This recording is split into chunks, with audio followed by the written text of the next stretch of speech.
Hi, friends. Welcome back to the Book Talk Etc. YouTube channel. We are so glad you're here. And these videos are our way of adding a little bit of something extra to the podcast. And we love connecting with you in the comments. And today is all about new releases. So we want to know what 2025 new book releases have really stood out to you this year. So leave those in the comments and we will be responding and checking throughout the week. And let's get into the episode. I thought that was baseball. Hannah. What?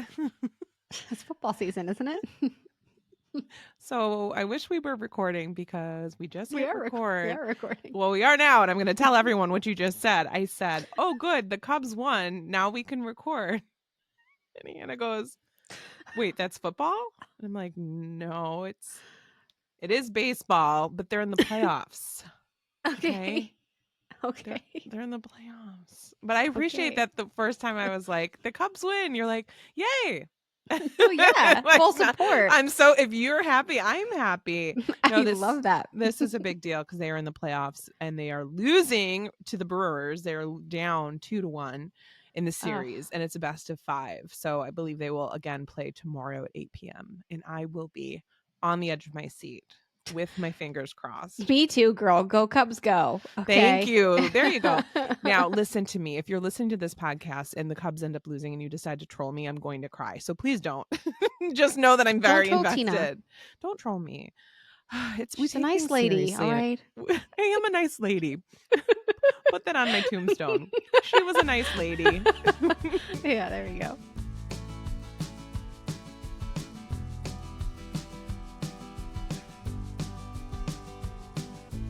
Welcome to Book Talk Etc., a podcast bound to grow your TBR. I'm Tina from TBR Etc.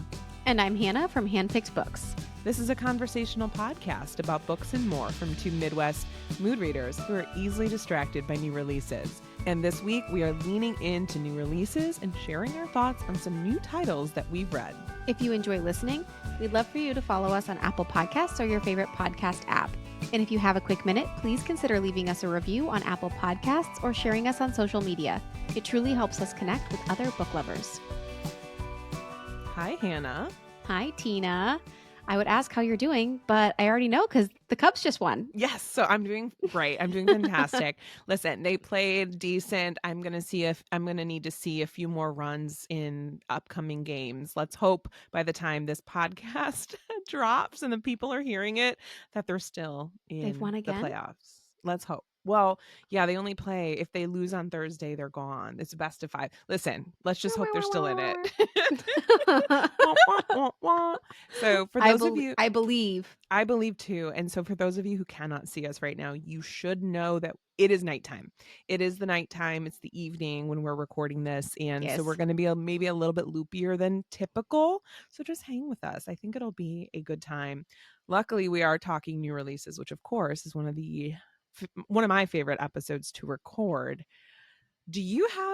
How were your new releases? Some good. Winners, some misses? You've got some good ones? I had all pretty much winners. One or two actually that I really, really liked, and another one that I liked a lot. So good. Yeah, I don't have any big bummers. What about you? Same. No big bummers. I actually noticed that I have like an odd theme going for at least 2 of my books, which always is nice fun. when I'm like, wow, I must have been in this type of mood, and it's very random. But I will share those with you here in a little bit. But before we do that, of course, we're going to start with what we've been loving lately. And what I have been loving lately is courtesy of a listener named Stephanie. And it is a podcast. And she sent me this podcast because she said that I was the one that introduced her to Scamanda. So she's like, listen, I want to pay it forward. If you've not listened to these yet, I want you to. This is very different than Scamanda, but what it is The Curse of America's Next Top Model. Now, Hannah, I have a feeling you never watched that program. Is that correct? Oh, no, I did. You did? Yeah, I used to watch it. Oh, I love. Like back in the day. Love. Okay. I let me tell you about the podcast and then my relationship to the show. So this is basically a breakdown of, as you might guess from the title, America's Next Top Model and why maybe it wasn't all it's cracked up to be. I think now it's been long enough that some of the models' NDAs are expiring, so they feel like they can now Mm-hmm. speak about what happened during their time on the show. And we're finding that not everything was as it was cracked up to be. Now, this podcast, I really like the host. I like her voice. I think she's doing a great job with the setup, and she is talking to some of the models and giving us good context. And this one is essentially the big teaser they've been teasing for the first few episodes is that one of the seasons somebody wins, but they end up revoking her win and pretending that this other person won, and like literally What? showing it. Yeah, and this lady is like, but I was the original winner of this particular season, so I'm still a little bit confused because they're not there yet with the show. So they say. I mean, how do we She know? apparently did. I guess she did Oh, because okay. yeah, she really did. And for some reasons, the show essentially stripped her of her crown, but like don't talk about it. What? And I like the podcast. It has so many ads though, which I find very annoying. I mean, it's probably 10 minutes of ads, maybe more, because I Oh, skip yeah. them. And granted, everyone, you need to get paid, but like, I'm like, okay, got it. There's like 5 to Even if you 7 skip ads each through, it break. can be tedious to Yes. have to keep skipping. I'm like, Yeah, sure. okay. So, when I tell you that this show was my bread and butter in college, I loved it. For many seasons, I watched every single episode and it was live. Like, obviously, we didn't have Netflix Mm-hmm. then. And it was just literally we'd get takeout, my roommates and I, and we would sit in front of the television and watch this program. And I just loved it. I loved it. I love the models. I love the photographs. I even really liked Tyra. She's over the top, but she's Mm-hmm. beautiful and just sort of this larger than life personality. I think now, of course, looking back, as you can for a lot of the things in the early aughts, you can look back and be like, wow, yeah, that's really problematic. But at the time, it was entertaining and She was sort like of a goddess. what we knew. So, Yeah. so far for this podcast, there are only 4 episodes, and already there's been a lot of craziness. And it seems that ANTM is more insidious than I originally thought. And you can tell the podcast host is really building her case and is showing how the show clearly exploited these young women's dreams of stardom for entertainment. And I gotta say, I'm finding this breakdown very interesting. I'm excited to see where the rest of the podcast goes, and kind of a companion thing. If you're a fan of the show, you've got to look up Brad Mondo and his reactions to the models' makeovers. It is so funny. Brad Mondo is a internet personality and a hairstylist, and he basically reacts to some of the models' makeovers because they were so insane. Like, and they do talk about this too. The host of this podcast is Black, and she is sharing, some of her experiences with hair care and how some of the models on the show, like, they totally did not know how to handle their hair. And she was just explaining, like, Mm, Tyra experienced the same thing when she was mm-hmm. starting out. She's openly talked about that. So she's sort of wondering, like, is she doing that to actually prepare the models for what it's really like when you're going on set, or is she kind of just hazing them? Anyway, I think this is a very interesting podcast. It's not a tough listen or anything like that, like some of the ones I recommend, but so far, very much enjoying it. And that's the podcast, The Curse of America's Next Top Model. Yeah, that sounds really good. That sounds like something I will be listening to over the weekend while I'm Yes. continuing to pack everything up and move to the new place. So, thank you for that Exciting. recommendation. Yes, I am bringing a couple of beauty products that are one is an empty for me and which Ooh. rarely happens for me. And the other one, I've made it a little over halfway through. And they're both from the same brand, which is Coco Kind or Coco Kind. I don't know if you know how to pronounce it, but I like the way Coco Kind sounds better. So I guess we'll go with that. But the first one is this postbiotic acne serum. Mm. And I tend to get breakouts like in my jawline area Mm-hmm. and up by my like upper cheekbones and stuff. And so that is where I use this the most. But you just put a couple drops on your face. This is a treatment. So this is step 3 in the process. I started using this in my PM routine every other night to start. And it's honestly done wonders. I really have hardly broken out when I have been using this. So I can tell that it's working. I have sensitive skin and I'm prone to acne. So this has been a wonderful product. And then I liked that so much that I decided to try their retinol gel. And this Mm. is a point one. And so far, so good. I haven't had any irritation, and I really can tell that it's helping with just some, very minimal aging. I'm really not, don't have like very aging skin yet, but, I have the worry lines on my forehead and stuff, and I do feel like it is helping with those, and overall just feels really good on my skin. So, this is the Cocokind retinol gel and the Cocokind postbiotic acne serum, and I have been loving them. Look at you, just like a full skincare regime girl. Although I had a hard time talking about those because, I Why? was like, everything that I'm saying sounds so silly, but No, I mean, I think you did a great job. In fact, I'm looking at their page. I pulled up Amazon and I'm just looking at their page, and it looks like they have some good stuff. I really like their packaging, which, I do too. isn't necessarily a great reason to purchase skincare. No, You their should be looking for packaging other is things, but I really do nice. quite like And this. yes, I like their brand too. I think that their products look really nice and hey, it is a big deal. And I will say I'm pretty sure they are an eco-friendly company as well and they use a lot of plant products and things like that. So we love to see all of that. It just looks gentle. It really does. It looks like it would be just like a gentle product or group of products. But Yep, anyway, that's thanks for been my sharing those. experience. Yes, Yes. always love a good And skincare recommendation. they're affordable. And they're affordable. Yes, you're not breaking the bank over here. That's And that's right. always nice too, where you can try different things like, oh, maybe I would like this. So Yep.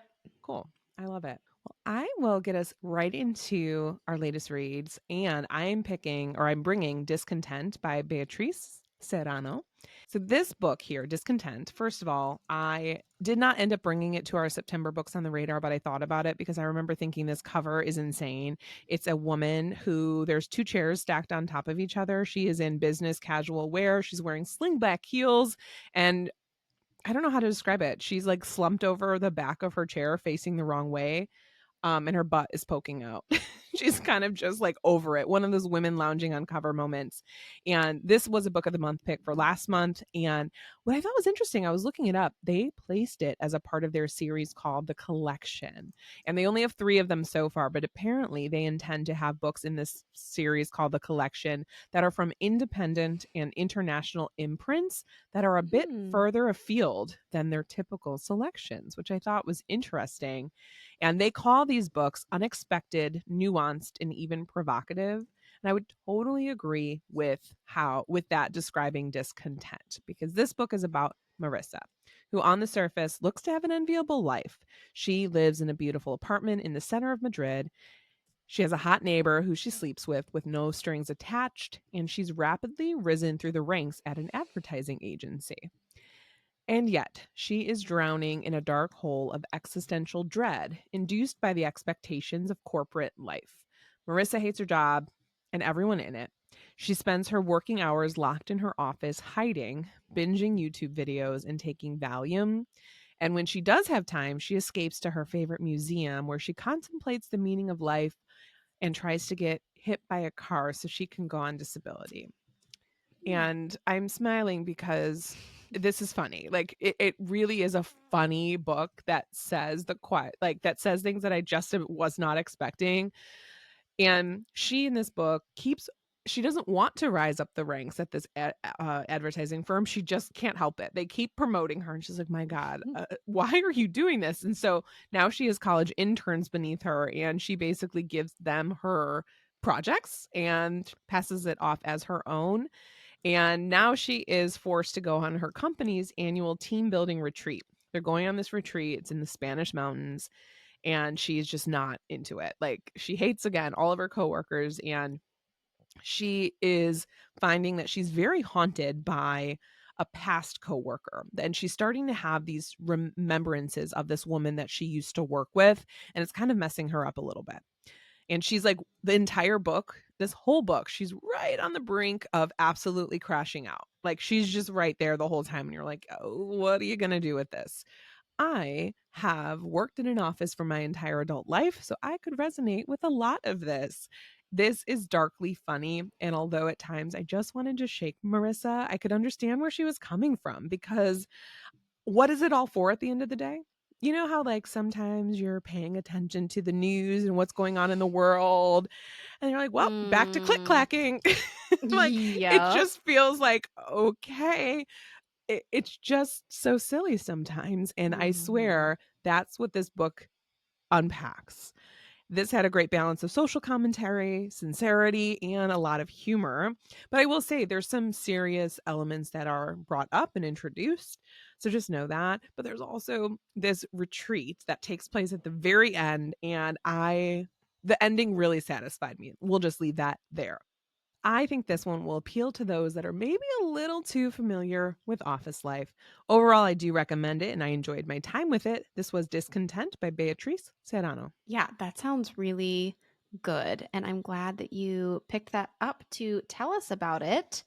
It's Yeah. definitely one that I've been seeing rolling around on social media and stuff. My latest read is a new release also. I'm bringing all new releases today. This one is The Once and Future Me by Melissa Pace. And this book takes place in Virginia in 1954. And we start off with a young woman who wakes up agitated and confused on a patient transport bus bound for Hanover State Psychiatric Hospital. She does not remember anything of her life before that moment, none of the dark things that she must have seen or done to become such an apparent skilled and cunning fighter because she gives this team at the hospital a run for their money when she first arrives. Once she is restrained, doctors tell her that she is Dorothy Fraser, a paranoid schizophrenic committed by the state for treatment to curb her violent and grandiose delusions. She is positive that they are wrong until vivid visions begin to seep into her mind, but she remembers them so vividly when she is having these visions. And what she's envisioning is a dystopian future where desperate scientists are begging her to complete the mission and save humankind. She becomes convinced that Hanover, the psychiatric hospital, the people there are causing these hallucinations. And so she keeps quiet and she focuses on escape. I am going to stop it there because I think that the synopsis on Goodreads gives a little bit more away, Mm. but this is all I want to give you. And I think that you should avoid looking at the official synopsis because the ride that this book will take you on is so much fun. It is full of twists, and I never knew what was going to happen next. When I was reading this, I kept thinking, why does this book remind me of Dark Matter? And then I realized that a lot of people have comped it to Dark Matter, Mm-hmm. including its marketing team. It is pitched as Dark Matter meets Girl Interrupted. And while I see it, I don't think that Girl Interrupted is quite as apt, but I do see what they were trying to say there. I buddy read this with my friend Emma, and I highly recommend this as a buddy read. It was really fun to share theories. And spoiler, we didn't really, not an actual spoiler, but we didn't actually have any theories because the story is bananas. And Emma and I are both extremely hyper vigilant, anxious readers who are constantly hypothesizing. And when I tell you that we had no idea where the story was going, in the best way, I truly mean it. It is not the book you want if you are looking for super thoughtful introspection, but if you want a mystery and an adrenaline rush and a truly creative psychological thriller with a fascinating plot, you will forget time while reading this exciting and original story. And that is The Once and Future Me by Melissa Pace. Nice. I knew you were reading this. I did not think you liked it for no reason other than I wasn't sure where you were going to land, but I'm so excited to Yeah, hear that you enjoyed it. I did. I really liked it. And I Yay. was just as surprised as you. Yes, I love the cover of that one. It's very striking. Me too. Yeah, it's really fun. It's kind of just like pop. I don't know, pop what? Pop something? What It's is that pop called? something. Yeah, pop art, is it? You know, like Yeah. comic book art. Comic book art. Yes, it does Is look like a that comic book. Yes. modern pop art? Okay. Is Yeah, I that think it's actually what like it's called? I think so. Okay. I think you Well, I did like it. it. I like it. Whatever it Whatever is. it's got going, I like it. Comic pop art. Yeah, it's really cool. It's a great cover. Was that one a Book of the Month pick too, or was that Aardvark? I actually Aardvark? I I don't don't know know. actually. Oh. I got it from the publisher. Oh, Thank you, Henry Holt. thank you, Henry Holt. Okay, yeah, it doesn't matter, but I am happy to hear that that one worked for you. Now, I want you to tell me about book talk today because you had put this one out in our little planning spreadsheet. And thank you for doing all of that because you sort of gave us guidelines on maybe potential book talk topics. And I love how we're always like, I don't know, potential topics. And then it almost always ends up being what we choose because, like, why not? Right. Why not? So, this one, though, probably isn't an area in which I read a lot of. So, tell us what we want to talk about today for book talk. Well, I think that everybody has a book that is what I would call a bubblegum book, which is what we're Hmm. talking about today. And there have been a lot of other descriptors for these types of books. I think the most popular is I've heard people say like potato chip books where, Mm. they are really easy to eat and you just keep eating them, but they don't offer a lot of nutritional value per se. But first of all, I like alliteration. So I like the Mm. sound of bubblegum books. And also, I do feel like with bubblegum, it's one of those things where you are eating it or you're chewing it and you're really enjoying it, but the flavor doesn't always last. Mm. And I think that there is something to reading a book like that that is just propulsive and easy to read and fun, even though it might not have any lasting impact. I think that those books are still worthwhile. And we all kind of have that genre, maybe, or type of book or even trope that we tend to turn to when we're looking for something like that. So, with that intro in mind, I guess my question is, given that description, what are the first things that come to your mind when you think of, for you, a bubblegum book, like for Tina? I thought I don't read those. I don't read bubblegum books. I was like, I don't have a and I say that not as a brag. I say that as I should read more of them. I should Sure. find books that I just read for the love of reading. Sometimes I get very scripted or prescriptive with the books that I'm reading. What I mean by that is I'm thinking, okay, does it fit a theme? I'm thinking, okay, is the audience, whatever audience I'm thinking of, going to want to hear about this book? I get very, I guess, in my head about that. But hearing you describe it, the first thing that came to my mind was something like a Frida McFadden book, where Yes. I'm not necessarily going to be blown away. And maybe I will be. But most of the time, I'm just like, okay, I'm breezing right through this. I'm with you. I'm in and then I'm out. And then it's sort of something that you're just Mhm. doing to do.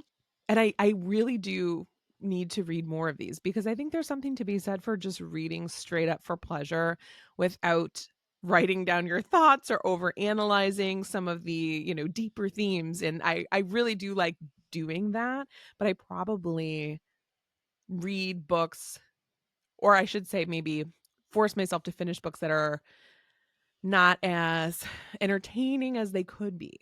You know what I'm Mhm. saying? Because I'm like, oh, I want to review this one. I might finish it, even though maybe I'm not loving it.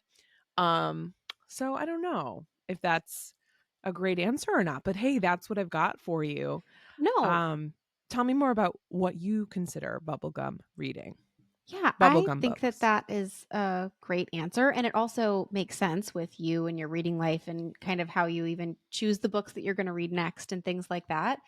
I think for me, when I think of a bubblegum book, I'm thinking of not even just a genre, Yeah. because so like romance, for example, is definitely something that I reach for if I want to consume something quickly. But oftentimes with romance books, I will remember those for a long time. I love Yeah. them. They'll be 5-star reads for me. That often Yeah. happens.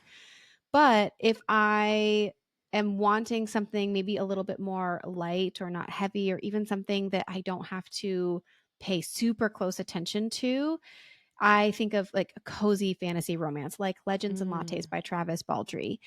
I really enjoyed that book. I remember bits and pieces of it. There was an ogre and another magical creature, and they fell in love, and it was sapphic. And I'm pretty sure there was like a little mouse creature that was kind of cute.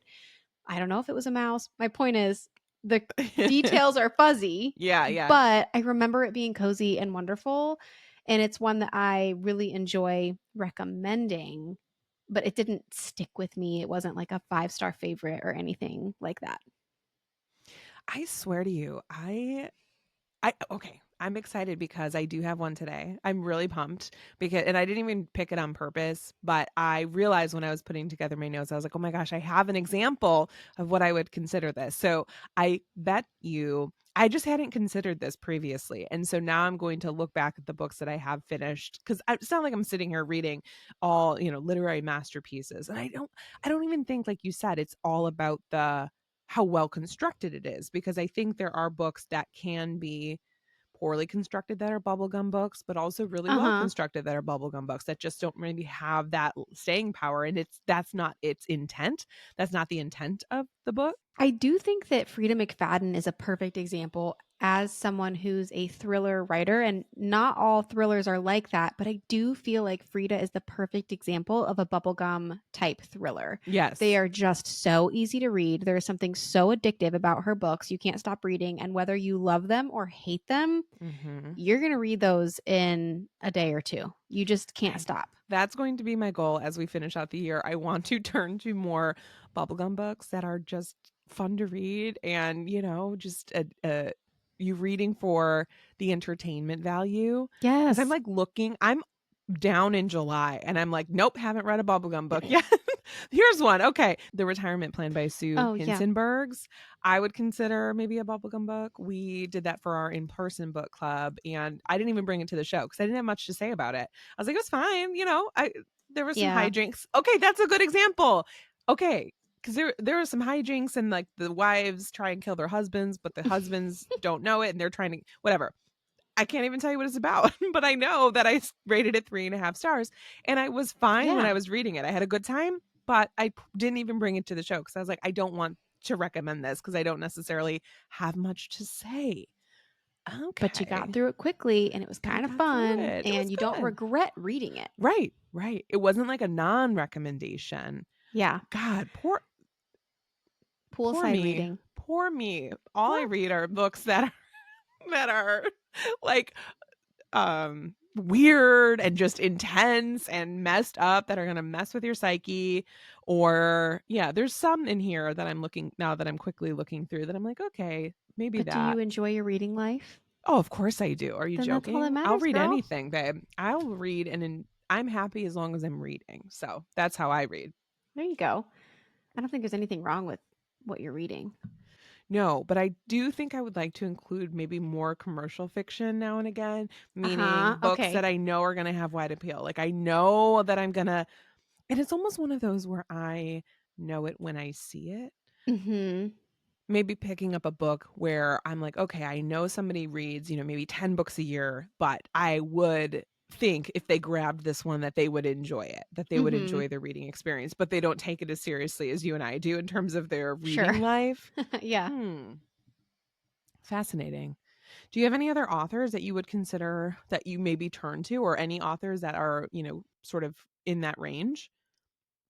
Gosh, I'm trying to think. The one that I thought of before coming into this episode was Legends and Lattes by Travis Okay. Baldree, Yeah, which yeah. I already mentioned. I think just anything kind of in that cozy fantasy realm. I think something this is again in the romance space, but a Mhm. historical romance. I just really enjoy reading them. I think they're fun, like the mass market paperbacks. Sometimes Oh, even the yeah. really, really old ones. I've taken those to the beach before, and they're the kinds of books that I genuinely enjoy reading them while I am reading them. But I have so many just half finished ones that I've Yeah. taken to the beach some days. And what a pleasure to read something and not worry about finishing it and just enjoy the experience while you're reading it. And I don't even remember all of those books, but I do remember my experience sitting on the beach with the paperback in my hand and really enjoying my time. So that is a genre where I am like totally free with. I will pick those up and put those down willy-nilly, and I really enjoy my time. The horror. I love the sound of that though. I do. I love the sound The of just like horror. the horror, the sound. I love the sound of reading just for this love of it and not being worried about like reviewing a book. It's I been know. literally years and years since I've done that. 10 plus years for us. 10 plus years. It's been a really long Wouldn't trade time. it. No, not for a moment. But yeah.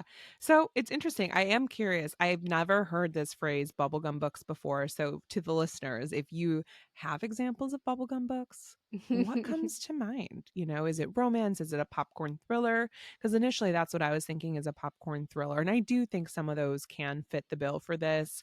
That's one of my goals though, I think as we finish out this year is I want to find more books that I'm just reading for pleasure and not necessarily for you guys, the listeners, you know, just find some books that I'm enjoying. We have some time off coming up around the holidays, so No, like maybe you could spend that time just enjoying yourself.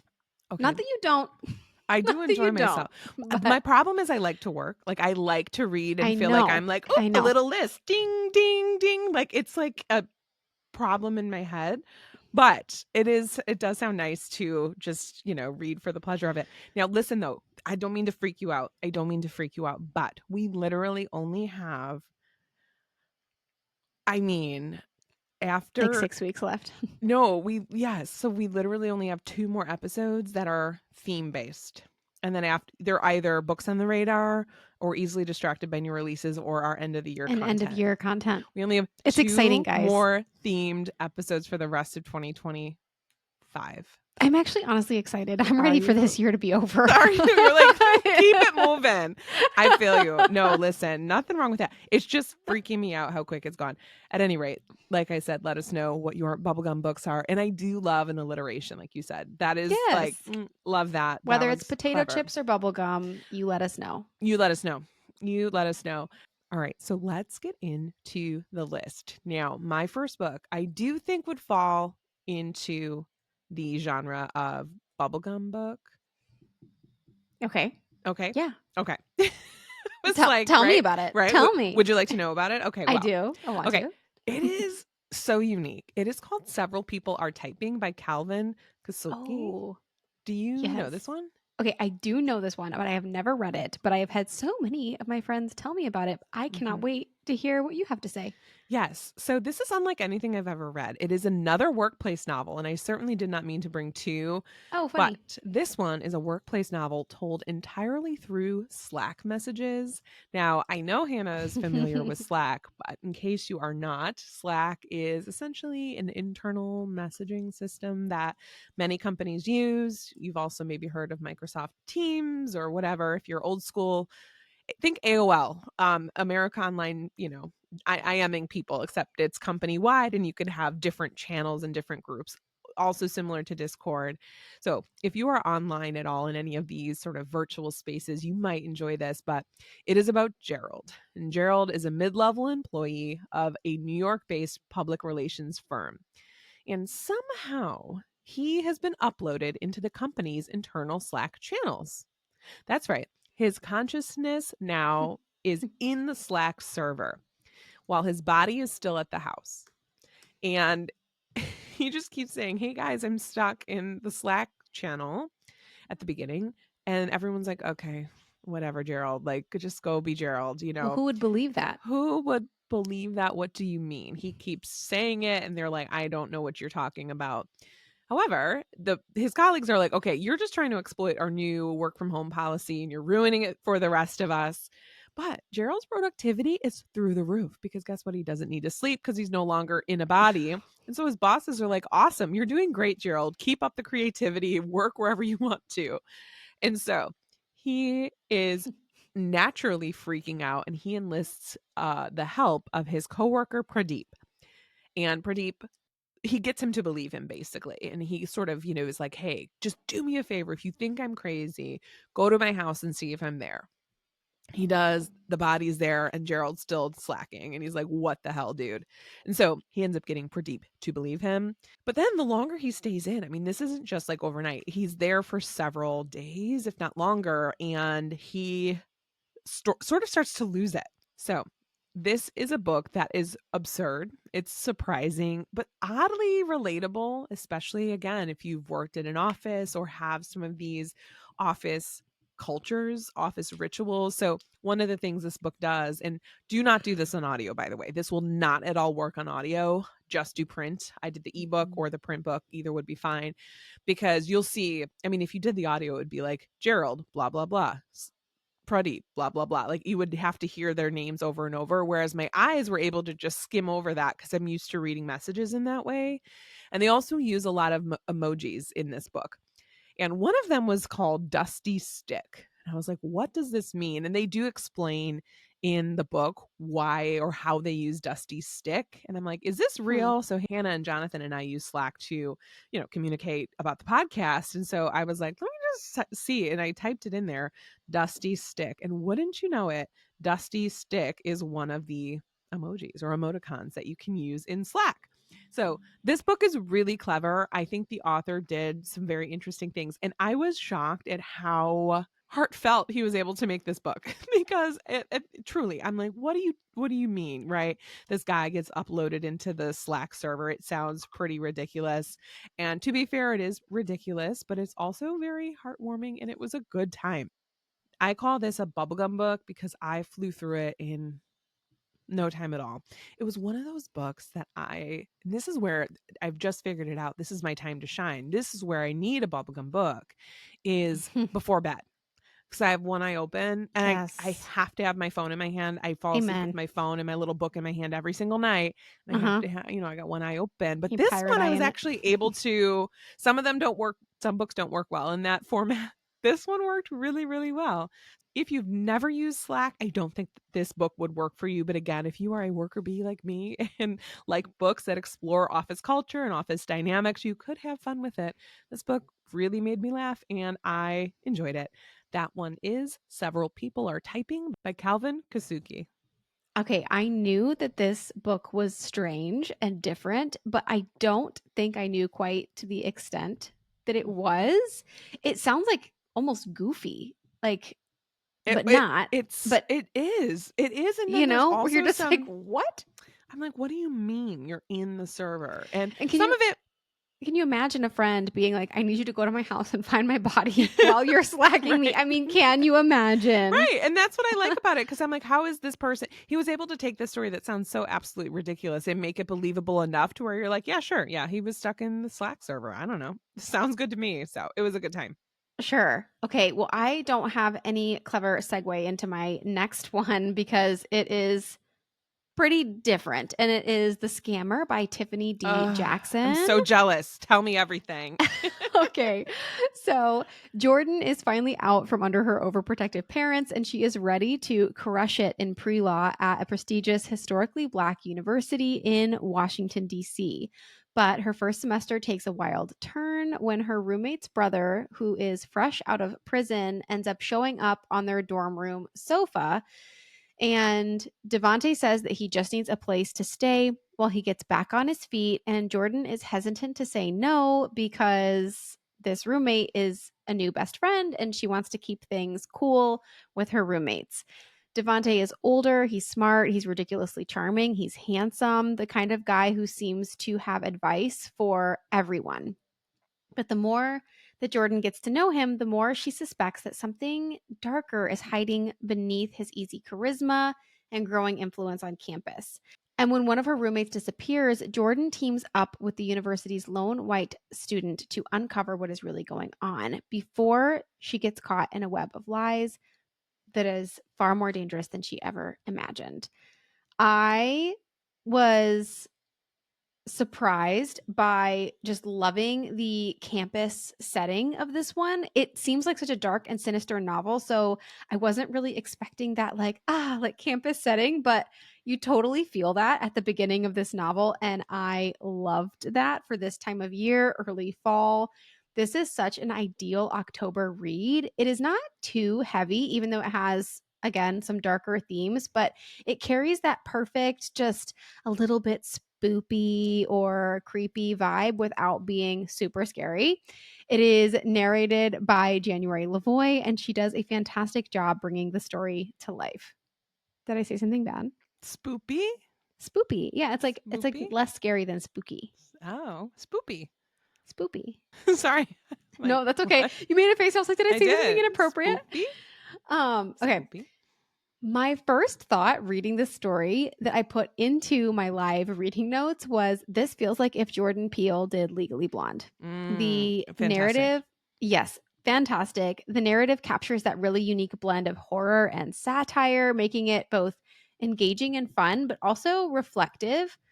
One thing I noted while I was reading that I appreciated was the protagonist's self connection to the villain. We often, I think, can see ourselves in the villains or the antagonists either to relieve our own guilt or because we think that we're somehow inherently flawed. And this theme really underscores the need for self reflection.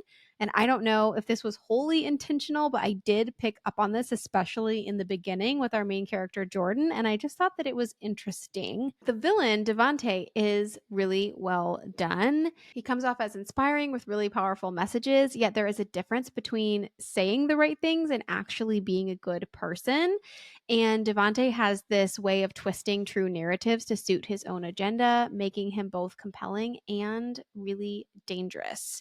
And with that, this book does a good job underscoring how vital it feels to belong to something larger than yourself. Villains often leverage this sense of belonging to build movements and gain followers, and you definitely see that here. One interesting aspect was how quickly the dorm residents became a family in like 2 weeks. And it raises the question, do cults or really tight knit groups really form this quickly?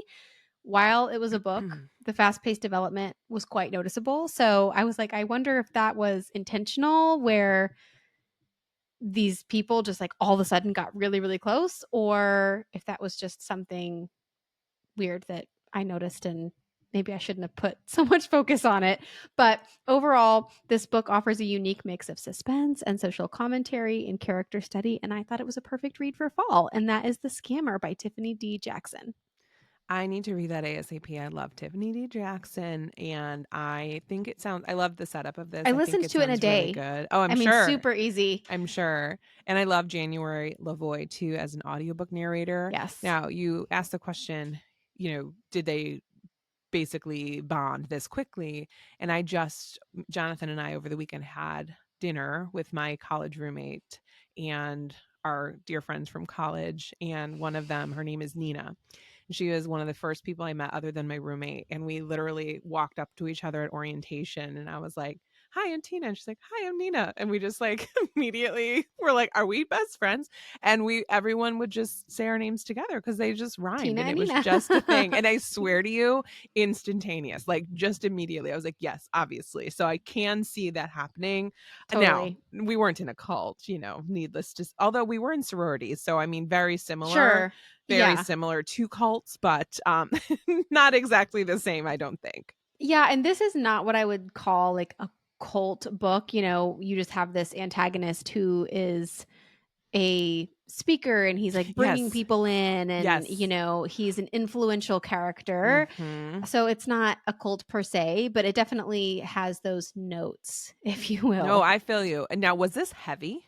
Would you say this was heavy? Yeah, but not too heavy. I would say that It it's was almost thematically heavy, but there wasn't anything that happened on page that felt really heavy. I don't know if it's officially young adult though. Oh, that's good for me. I think it is. The And that's why I was characters not though are sure if I in wanted. college. So it's like new adult, I Got would you. say. Got you. And I don't know if I would want to give this book to like maybe my older teenager, but not my younger teenager. There's definitely insinuations of like assault and things like that. There's Okay. definitely like drug and alcohol usage and Got you. things like that. So, Okay. Okay. you know, there's stuff like that that happens, but it's not graphic, gratuitous, or heavy, maybe heavy thematically. Got it. Okay. Because Tiffany D. Jackson can write some heavy books. Like, I'm Yeah. thinking grown, I'm thinking allegedly, but it sounds like this one's not quite that Yeah, level. I don't think that it was. I have read grown, and I would say that that one is heavier for sure. Yeah. Okay. Okay. Perfect. Well, thanks for your review on that one. Speaking of heavy, I read Nobody I Knows You're Here by Bryn Greenwood. mhm. From what I know of this author, that Well, that seems right. yes. Okay. So, Nobody Knows You're Here if you're not familiar You with have no Bryn words right Greenwood. now. Well, because I don't know how I'm going to review this book. It is Oof. about Beatrice, and Beatrice is our main character. She is very much down on her luck. At the very beginning of the book, she is about to lose her home. She's the relationship she was in for years that she like forewent a bunch of opportunities to stay in is crumbling or has crumbled, and she literally has nothing. And so she goes to the coffee shop to steal their Wi-Fi, and they kick her out. And she's like, "My God, can I do anything?"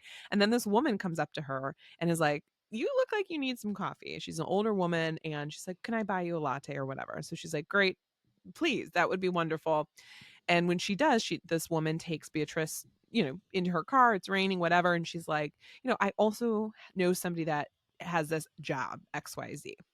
Cut to Beatrice being trafficked, and she wakes up under lock and key in an isolated mansion in the woods. And the setup for that sounds like it's going to be horror. This is horrifying, but it's not a horror story. Like, it's not a fantasy thing. This very much felt real and is, I think, really what happens to some people. They are working now, or working is not the right word, but they are under a criminal organization, and Beatrice has been put in charge of taking care of the children that they're taking. So they're like kidnapping and taking children essentially. There's only in the beginning two, and then, whatever. Things go from there. She's locked in. They're rural. There's no way to get out. She's literally locked in the top floor of this place. So all she can do is take care of the kids. And then the situation, as months and years pass, become more dire. And so basically it's about whether or not she can escape and take everybody with her. I don't think I realized that she was going to spend so much time there. Like, I thought this was going to be Mm, a couple weeks max. No. You're couple really years. in this place. I mean, this book spans many years, I should say. I thought it Wow. was going to be like a short period of time, but it's not, which I like, actually. I like that very much. This is, boy, oh boy. Okay. This is a story about, for this, Beatrice, and how whether or not you vibe with her is going to hinge on how much you like the story. I think Beatrice is such a character to root for. I had my heart in my throat so many different times reading this. And I want to say that I said trafficking. And yes, that is, one of the themes in this novel. But I think the author was very intentional with what she shared and what she didn't share. And she also, at the end of the book, talks about how there are people that, many times folks that are trafficked are taken to be caretakers, to take care of. I think you think one thing when you hear that word, but there's actually a lot of people that are abducted for caretaking roles or to take care of the land and etc. I will say the author did I think she covered a very intense, horrible topic in the most respectful way possible. There are some upsetting things that happen on the page, and you won't want to keep reading, but you're going to keep reading because you're going to want to know what happens. I mean, this is a page turner. The beginning, it was a little slower for me to get into it because, again, I kept thinking, do I want to keep going? I knew I was going to, but I was like, oh gosh, this is heavy. But after a certain point in time, I'm like, got it. Okay, I'm locked in. I've got to finish. And then I did probably 200 pages in a day because I was just so into this book. It's haunting, it's thought provoking, it's at times overwhelming, it's horrifying, but also very human, and just a very, very much a book that I feel like Bryn Greenwood could only write. She takes these topics that are Mm-hmm. just taboo and hard and upsetting, and like, why would you share this type of story, and makes you care about it and makes you look deeper and makes you think about it. This was stressful to read, and I am really glad that I read it. I think it's really a it's a book that will stick with you. It is the opposite maybe of a Opposite of a bubblegum book. bubblegum book. The antithesis Absolutely. of a bubblegum book. Mhm. So if that sounds good to you, I certainly needed a bubblegum book after this, but Sure. if Palate you cleanser. a palate cleanser, if you will, and if you do read this and want to discuss, feel free to reach out to me. This one was Nobody Knows You're Here by Bryn Greenwood. Yeah, that sounds like a powerful but really good and well done book.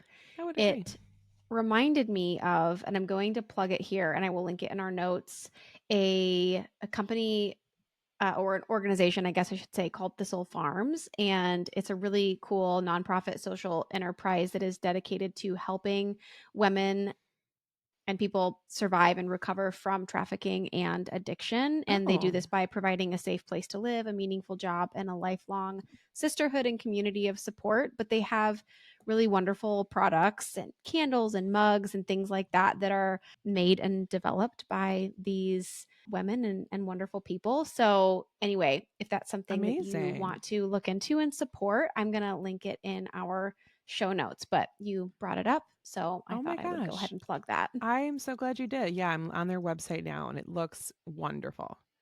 Yes, I randomly, actually, funny enough, met some of the people who co-founded and initially kind of jump-started this organization when I was visiting Nashville a very, very long time ago, but it still has a close place to my Oh heart. my gosh, how wonderful. Thanks for Yeah. I'm glad that we can end with, hey, Here's some support here's some and something support. hopeful. Exactly. Exactly. Yeah, definitely. Okay, well, I am going to take us in a lighter direction and I am going to talk about Fake Skating by Lynn Painter. This is a new release. It came out on September 30th. This is about two high school students, Danny and Alec, who from play dates on the playground to sneaking into movie theaters were inseparable as kids. But then Danny moved away, and years later, Danny is now back in Minnesota and excited to reconnect. But teenage Alec is not like the person and the boy that she remembers from childhood. He is now this big hockey star in a town where players are very highly esteemed and valued, and he seems to really enjoy the spotlight. When one thing leads to another, Danny and Alec find themselves thrown together, and there's definitely a fake dating situation that happens here. And they are playing the role of boyfriend and girlfriend, and complicated becomes an understatement. In this Minnesota town, hockey may rule, but romance may or may not just take its place. Lynn Painter, I think, just crushes it at young adult romance. She does such a good job really making you feel for these teenagers who have these really rich and great emotional lives and emotional depth to their character. I loved how there was definitely some real teenage turmoil in this one, but it didn't feel too immature or angsty, which is not something that I like. This is truly the ideal book to pick up if you are trying to shake off that the summer I turned pretty hangover. It really seems like she wrote it knowing exactly what fans of that vibe would be craving after the show's finale. It hits all of those really familiar comfort read notes. You've got the childhood best friends to lovers trope, and the moms are best friends. There's the drama of a troublesome and manipulative father, adding conflict and more emotional depth to the story. And of course, the central story of these two people who eventually fall for each other. It also has that really sweet energy that reminded me of the To All the Boys I Loved Before trilogy, another Jenny Han plug. I love Jenny Han. And Lynn Painter's books are reminiscent of her work, I think, especially because this hero is an athlete who is a little bit more of a cinnamon roll than a brooding sad boy, which was a great blend of familiar tropes.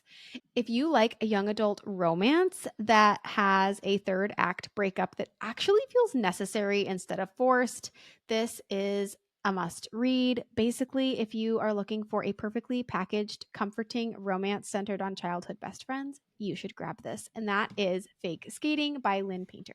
Oh, that sounds Perfect. Again, Delightful. like something I need. And so, of course, as one does, I can't just sit and enjoy myself and listen to you. I was like, well, I need a romance book. And I'm like, what romance authors have I enjoyed before?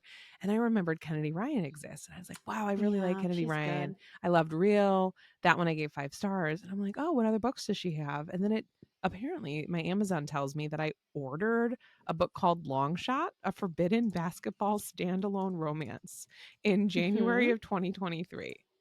Do I do this when I'm like drunk or something or sleepwalking? Do I sleep order books on Amazon? Because this is now the second time this has happened where a book You do it with your one eye appears you do it with your by one one eye eye open. open But I never in buy your bed. books on Amazon. I literally don't, but apparently I do. Well, because you dropped your Prime membership, didn't I you? did, but this was in 2023 when I had it. But Oh. I'm a moron. Okay, it was $0. Okay. Gonna shut up now. What an interesting story. You guys, I told you it's late. It's 8:37 Central Standard Time. And I turn What a into a journey we've pumpkin been on after together. 5 p.m. Okay, so I'll buy a free book, but I was so perplexed because I was like, how did this land in my Kindle? But apparently this is my sign that I'm gonna need to read this book. This will be my one eye open book. Read There you now. go. Don't mind if I do. I'm Anyway, trying to think if I've read a Kennedy Ryan book, and really? I swear I have. Did she I write she wrote the Kingmaker series, right? That sounds Yes. familiar. Yes. The Kingmaker, All the King's Men Yes. series. Yes. Okay, I've read that and I really enjoyed it. Oh my gosh. Yes. She's really good. I remember though I did Before I Let Go. Also loved that book, 5 stars. But I can't do audio with her books. I mean, I Oh, blush really? listening because Oh, uh because they're too fast forward. Where's that fast forward button? They're too spicy. I don't want to hear they're somebody too reading that. spicy. That's the word I was looking Too for. I was like, spicy. what word do I say? Anyway. Okay, so back to a very I don't know, probably heavy book. It is Salt Crop by Yumi Kitase. I'm Kitase. excited about this one. Oh my God, is this book beautiful? So this was an Aardvark pick for the month of October, and I grabbed it. It is stunning. I'm holding it now. Aardvark's books are so soft. They are just so soft and lovely. Yes. Look at the in cover here. Beautiful purple. Yeah. And this is the softest thing I've ever felt, truly. Anyway, A velvet nobody book. cares about that. So I will tell you about the book though, I promise. Okay. So this one is called Salt Crop, as I mentioned, and it is set in Earth's not too distant future. Seas consume coastal cities, highways disintegrate underwater, and mutant fish lurk in pirate controlled depths. Told you it was heavy. Mm-hmm. You're following Skipper, who is a skilled sailor and the youngest of 3 sisters, and she earns money skimming and reselling plastic from the ocean to care for their ailing grandmother. But then their eldest sister, named Nora, goes missing. Nora left home a decade ago in pursuit of a cure for failing crops, and then Skipper and her other sister Carmen receive a cryptic plea for help. And they are estranged, but they decide to go ahead and put aside their differences and set out across the sea to find her. They are taking a voyage through a dying world, both beautiful and strange, and learn more about their sister's work and the corporations that want what she discovered. The Mm-hmm. further they go, the more uncertain their mission becomes. What dangerous attention did Nora attract, and how well do Skipper and Carmen really know their sister or each other? Thus begins their epic journey that spans oceans and continents, and it's a wistful rumination on sisterhood, friendship, and ecological disaster. Could there be a book that sounds more like something I would enjoy? Probably not. What really pushed me over the edge, though, please don't judge me, listeners, is this has a content warning for cannibalism. And I said, great, say less. Sign me Now I'm up. fully That's invested. the kicker. That's the thing that pushed me over the edge. This one is 366 pages long, so it doesn't look, incredibly complex. And I will say I'm enjoying looking through these pages because at the beginning of each chapter, there's a little illustration of the waves in the ocean. And it looks like a lot of care went into this book. I love a book set on the water and the ocean because I don't like to go in water myself. So I like to read about it. And I also thought this sounded a little bit like Migrations if the main character had Mm-hmm. sisters, you know? So Yeah, I can anyway, see that. this book is Salt Crop by Yumi Kitase. Yeah, that one sounds really good to me too. So I can't wait for you Excited. to potentially read it and tell Yes. us about it soon. My shelf edition is a book that I actually plan on reading this month as a buddy read. And so I just acquired it, and it is called Bog Queen by Anna North. Yes.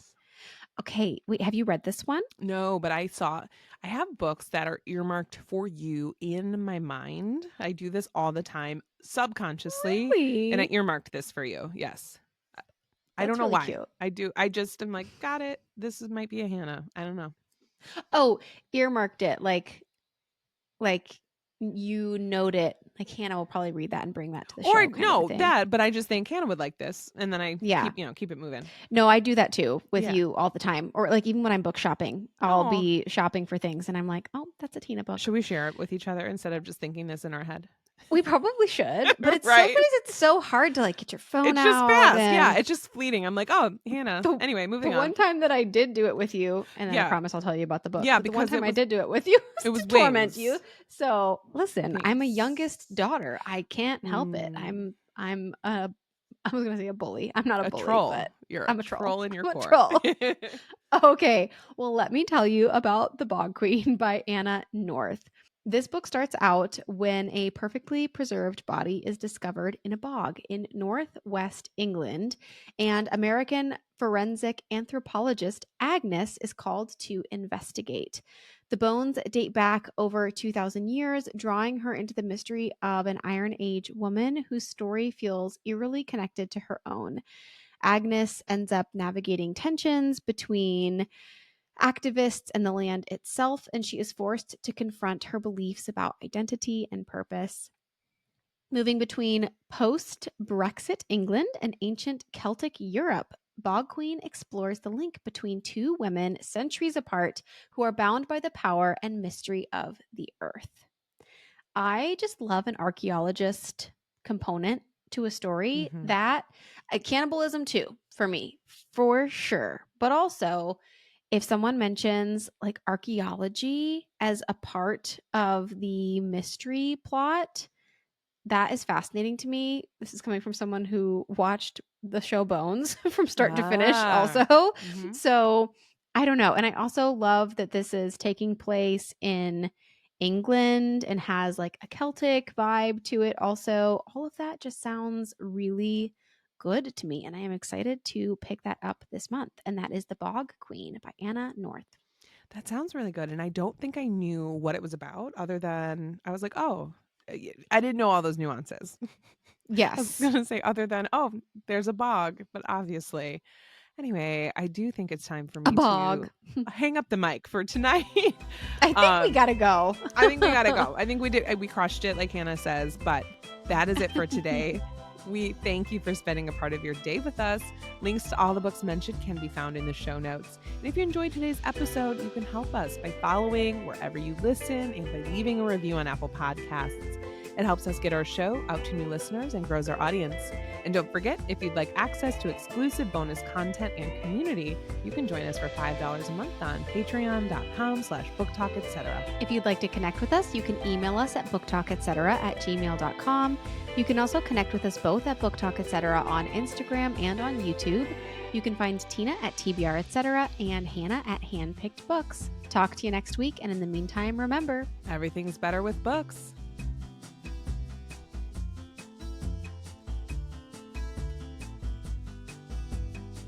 Did you know that you can DoorDash from Barnes & Noble now? Why'd you tell me that? I'm just saying. Well, I want that found job. that out. Can somebody hire me just to DoorDash? Oh, from because you Barnes get to and just Noble? deliver. You get to deliver Shop the their books to books? people. You get to Deliver shop them? their books. Wait. I feel like I would just want to go rogue so often. I know, but like, I don't think you should pick up this book here. Why don't you try instead of another? Why don't we try? We both thought of instead of that. Why don't you read something a different? forbidden basketball A romance? Tiffany D. Jackson. It's the same vibe. Come on. Love, terror. What's the difference? Not much. I'm excited.